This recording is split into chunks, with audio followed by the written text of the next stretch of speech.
Qirg'iziston musulmonlari diniy idorasidan chiqqan fatvo bo'yicha zakotni nisobi, ya'ni shariati islomiya bo'yicha 85 gram oltinni qimmatiga ega bo'lgan odamga zakot vojib bo'ladi.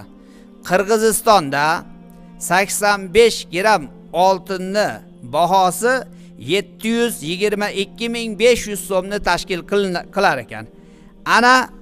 Ana shu 722.500 so'm pulga ega bo'lgan odam 40 dan birini zakot qilib beradi. Ana endi sadaqai fitrni bu yilgi nisobi bug'doy o'lchami bilan bo'ladigan bo'lsa, kishi boshiga 60 so'mni tashkil qilar ekan. Un o'lchami bilan 90 so'm, arpa o'lchami bilan 100 so'm, mayiz o'lchami bilan 880 so'm va xurmo o'lchami bilan sadaqai fitr beraman desa 1200 so'mni tashkil qilar ekan. Xo'p, endi bu o'lchamlar odamning imkoniyatiga qaraydi.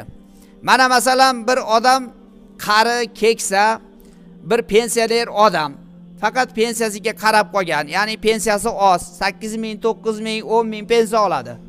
Bu odam qanaqa qilib sadaqa fitr? Bu odam o'zini xohligiga qarab, xohlasa bug'doy o'lchami bilan, xohlasa un yo arpa o'lchami bilan bersa bo'ladi. Ana endi hamma bir xil emas-da. Ana endi kimdir katta savdogar. Bular nima qiladi? Bular albatta bug'doy o'lchami bilan bermaydi-da. Bular o'sha qilayotgan, ya'ni tijoratiga qarab hech bo'lmasa mayiz yoki xurmo o'lchami bilan berish kerak. Ya'ni aytmoqchi bo'lganimiz, o'zimiz aldamasligimiz kerak. Bu shariat to'g'ri 60 so'mdan bug'doy o'lchami bilan yoki 80 so'mdan 90 so'mdan mana arpa un o'lchami bilan bersak ham bu ham sadaqai fitrga o'tadi.